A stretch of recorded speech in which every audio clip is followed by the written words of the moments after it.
Hey scholars, welcome back to our last section of chapter 15. We're looking at 15.5. What are the advantages and disadvantages of nuclear energy, and what have we kind of done with nuclear energy past, present, and future? And that's what we're going to look at with this section. So let's take a look at it today. How does a nuclear fission reactor actually work? Well, the nuclear fission reaction is literally separating things being broken down with nuclear decay, and what's given off as a byproduct is heat. And then we end up using that heat to produce energy. And so we're going to look at this a little bit more specifically today when we look at how reactors work. And most reactors use what we call light water reactors, which is basically a different molecular form of water. Some of them use light water, some of them use a heavier molecule of water.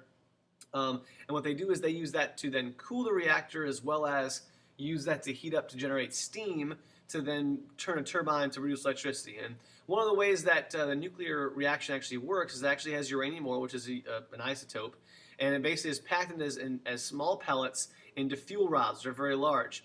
And those go into a reactor, and then what we call the fuel assembly. There's also control rods that are put in between those to absorb neutrons that are being produced, and that allows it to kind of maintain some control over the reaction. Let's take a look at a little bit of a model. So as you see here, this is the nuclear reactor itself. There are the reaction rods, or the reactor core. And within those is where the radioactive material actually is stored. Again, those reactions are taking place. The cool water is pumped in from a system, brought through, put through a coolant, it's pumped into there. As it's cooled, or actually as it's cooling down the reactor, it also then heats up because the reactor is producing heat as a product of the reaction. And then the hot coolant actually goes back through a series of things causing steam. That steam, which is caused by the heating of the water, is then produced and is used to turn this turbine to literally generate electricity in an electrical generator. Again, is it the most efficient? Not so much. It actually only produces, it only produces 25 to 30% of the energy. So that's a percentage of that's a net energy yield. So it's not extremely efficient, but it does produce energy, and it's pretty easy to do. Now, how does it work? Remember, water is used as a coolant, and there is a contaminant shell around there for protection. And as long as that contaminant shell is intact, then the nuclear reaction that's occurring isn't really getting out to the public. The water-filled pools or dry casks, this is what they use for storage. So after the radioactive material, after the isotope has literally broken down the fission reaction so much that it's no longer really producing a lot of heat anymore, they will remove those reactors and then store them. And again, water-filled pools, what we call dry casks, they look like this. This is a water-filled, it's a dry cask, and this is a water-filled pool. They store them in once they're no longer being in use. The problem with this, one of the problems with this is the fact that this reaction is taking place, and then what do we do with all the waste? We can't, this guy's in full uniform to deal with radioactive material. There's still radioactive material being put off. It's just not in heavy dosage, but we can't just put that out into nature. It's not really ready for that. So that's one of the issues that we face with nuclear reactions and nuclear energy. So again, contaminant shell holding things in place, making sure that this nuclear reaction doesn't get out of control and actually leak out. Again, some small amounts of reactive gases will be released, but so small that really they are not effective towards humans. So what is the fuel cycle? Let's look at the overall thing. We know how the reactor works. Let's look at how the overall process works. Well, first, and why the reason why that the efficiency isn't so high is that you have to mine the uranium first. And when you mine the uranium, that's obviously taking machines, and you have to find it and locate it and mine it and extract it. Then you have to process that uranium into making some sort of that pelleted fuel source that I was talking about. Then you got to pack it into the reactor, in the reaction rods, and then you have to use it. And then finally, once it's used up, then you got to figure out how to store it, and that's also using energy and manpower and materials to store it safely, the radioactive waste. Then eventually, once all that's done, you've kind of used up your reactor itself, then you have to decommission the reactor itself.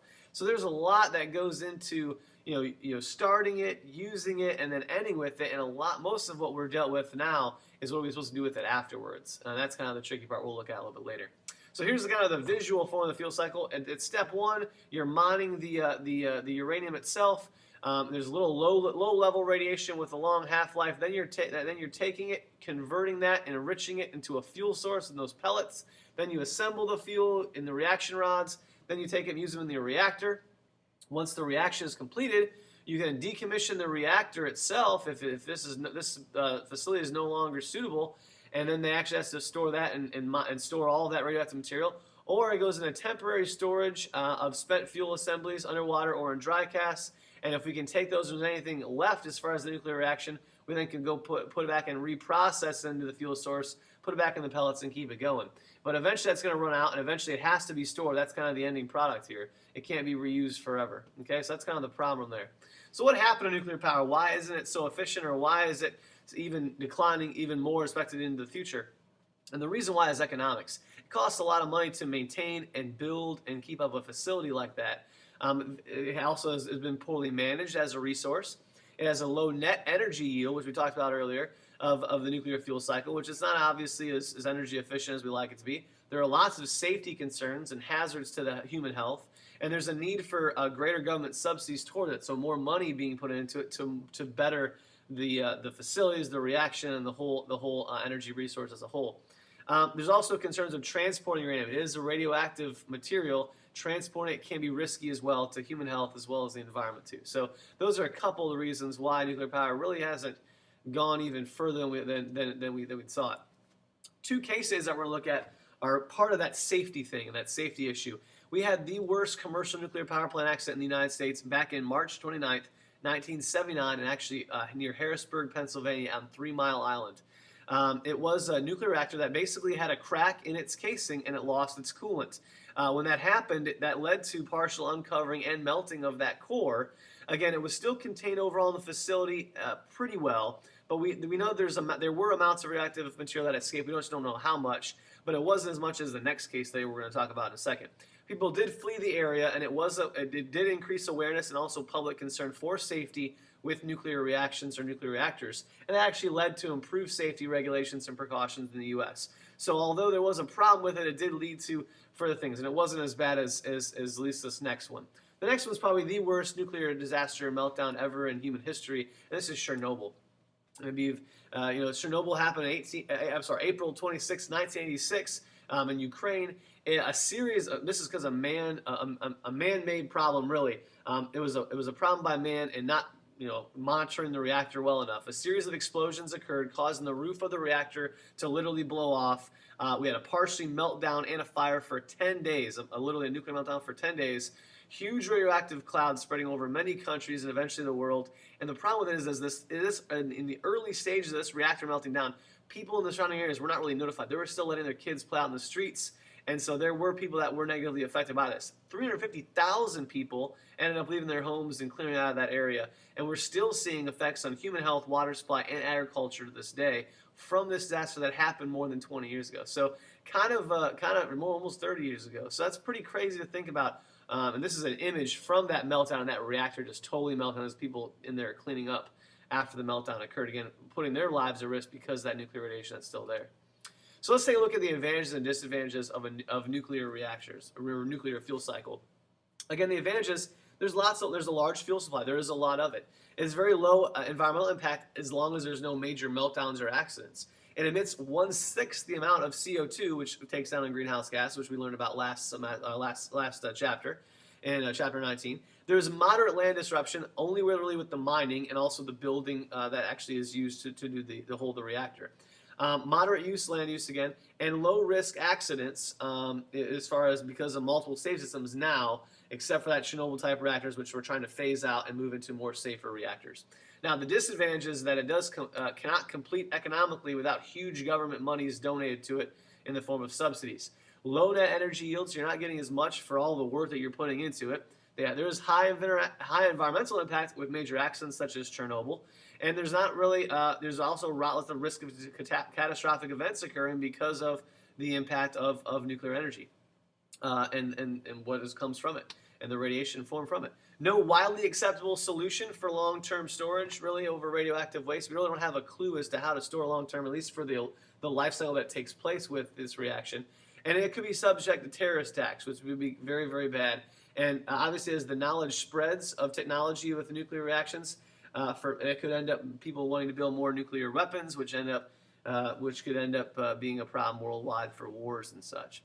So let's take a closer look at coal versus nuclear. And we kind of did this. We did a debate that we're either going to do or did before. And coal itself has ample supply, high net energy yield, very high in air pollution, high CO2 emissions, high land disruption, high land use, and low cost. But nuclear, lots of uranium, so good ample supply. There's a similarity there. Low net energy yield, though. Low air pollution, which is a good thing, and low CO2 emission, which is a good thing. Much lower land disruption, moderate land use, and a high cost, though, even with huge subsidies. So there's a couple of differences there in cost, in land use, and also net energy yield, as well as pollution itself. So let's take a closer look at why are these things vulnerable to terrorist attacks? Again, explosions or meltdowns are possible at a power plant at any time. With humans running a reactor like that, there can be any number of problems that can occur based on human error. The storage pools of the used reactors and the used reactor rods and casts are really more vulnerable than even the power plants themselves to attack. They still hold nuclear radiation, and that can really pose a threat to humans. 60 countries have the ability to build nuclear weapons as well. So that is kind of a scary thought as well as we build these nuclear power plants. Dealing with radioactive waste produced by nuclear power is a difficult problem. Again, we have high amounts of radioactive waste that really must be stored safely throughout their entire half-life, which is sometimes 10 to 240,000 years. I know I'm not going to be around for that long. You're not going to be around for that long. Your kids or your grandkids aren't going to be around for that long. So how are we going to store this safely for that amount of time without impacting future generations? Kind of a hard topic and really a hard thing to deal with. Where to store it? Some people, let's bury it deep below their surface, and this is the safest and cheapest option. But you got to think about what happens with earthquakes, or we're going to bury it in really random areas. Probably not a good idea. Would any method of burial last long enough? I mean, we've put people in the ground. No one's lived for 240,000 years. We haven't made anything that can last for 240,000 years. So that's kind of a unique problem as well. And there is still no facility to house this stuff for really, really long-term. It's a long-term deal. Another question is asked, can we change those isotopes so that whatever is left of the byproduct of the reactor into less harmless isotopes chemically? It could be done. People are working on doing it, but we're not quite all the way there yet. Let's take a couple of more case studies. In 1985, there were plans to build what we call a U.S. repository for high-level radioactive waste. So basically, where are we going to store this crap for long-term? And that was what we were going to do. It's in the Yucca Mountain Desert region of Nevada. The problems with this plan was that it cost $58 to $100 billion in U.S. dollars. They were planning on having large number of shipments to the site. We obviously have to designate military to that area to protect those convoys to make sure they don't get under attack and also store it properly. Rock fractures could occur. Again, this area in Yucca Mountain wasn't necessarily a huge earthquake zone, but if there was any, that could be a major disaster. And it also would decrease our overall national security with having all that waste in one specific location. So what do we do with the worn out, not only the nuclear reactors or the rods, but what do we do with the power plants once they're worn out? Like the ones that are still in the types of Chernobyl, those types of reactors that really weren't built properly. And what we have to do is decommission or retire the power plant. Well, some of the options are to dismantle the plant totally and take all the radioactive materials out of it and store them properly. Or you might just want to not do that because you don't want to move the nuclear radiation and enclose the plant behind some sort of physical barrier with full-time security until all that storage facility has been built ready to go. Or you enclose the plant in a big cement tomb and monitor it for thousands of years. Again, are any of those things really, really a good idea overall? Who knows, all right? So can nuclear power lessen dependence on imported oil reduce global warming? That's kind of the thought process that we're looking at with this, is maybe we can use nuclear as kind of a bridge the gap type of fuel source until we can use more renewable energy. So we're going to take a closer look at this today. Nuclear power plants, we know no CO2 emissions, and nuclear fuel cycle emits some CO2 with the mining process and the dealing with the cleanup process. So not a ton of CO2 emissions, but there are some opposing views on this, and lessening our dependence on oil and reducing global warming, the amount of actual radioactive power plants or nuclear power plants we'd have to build. So we're going to take a closer look at this today. And one study was done. There are some people who really advocate for nuclear power and really think it's a good way to go. Some people disagree. And in 2003, the study, The Future of Nuclear Power, MIT researchers came together and actually concluded that some 1,000 to 1,500 new reactors, compared to the 439 that exist today, would have to be built worldwide by 2025 in order to put a serious dent in the projected global warming path. So That was their study they did, and they made some estimations that way. In 2007, Oxford Research Group said that in order to play an effective role in slowing global warming, a nuclear reactor would have to be built somewhere in the world every week for the next 70 years, and a possibility for logistical and economic reasons. So really, isn't even possible for us to make a dent in this. A lot of people say no, even though there are lots of advocates for nuclear power. All right, so we've been talking about fission. Nuclear fusion is where you're literally bringing molecules together. So it says nuclear fusion is a nuclear change in which two isotopes of light elements, such as hydrogen, are forced together at an extremely high temperature until they fuse to form a heavier nucleus, releasing energy in the process. Now, we have used and been working on nuclear fusion for a long, long time. It's been in the laboratory phase for over 50 years, and $34 billion has been donated to the cause.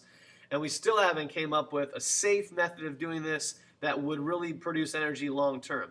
In 2006, U.S., China, Russia, Japan, South Korea, and European Union are trying, and their goal is to build a large-scale experimental nuclear fusion reactor by 2040. Is it going to happen? I don't know. With a track record of 50 years and $34 billion, I would assume no, but could it happen? It sure could. Now, I mean, it wouldn't surprise me, I guess, if it did. With all of the scientific minds we have in the world today, it definitely could take place. So, experts disagree about the future of nuclear power. They say we need to fund more research and development. We need to start piloting and testing potentially cheaper and safer reactor types, and we need to do some test breeder fission and nuclear fusion. We need to start testing those things better to make them more effective. There's some opposition to nuclear power where we need to fund rapid development of energy efficient and renewable energy resources more than just put our money into this non-renewable resource and nuclear reactions. So a couple of different oppositions on both sides. So let's take a look at one of the science focus sections on page 395 in your textbook. It takes a little closer look at a couple of different type of reactors that are coming out now that might be a little bit better overall. One of these, the first one, is the Advanced Light Water Reactors, the ALWR. And basically, these have passive safety features designed to make meltdowns, explosions, and the release of radioactive emissions almost impossible.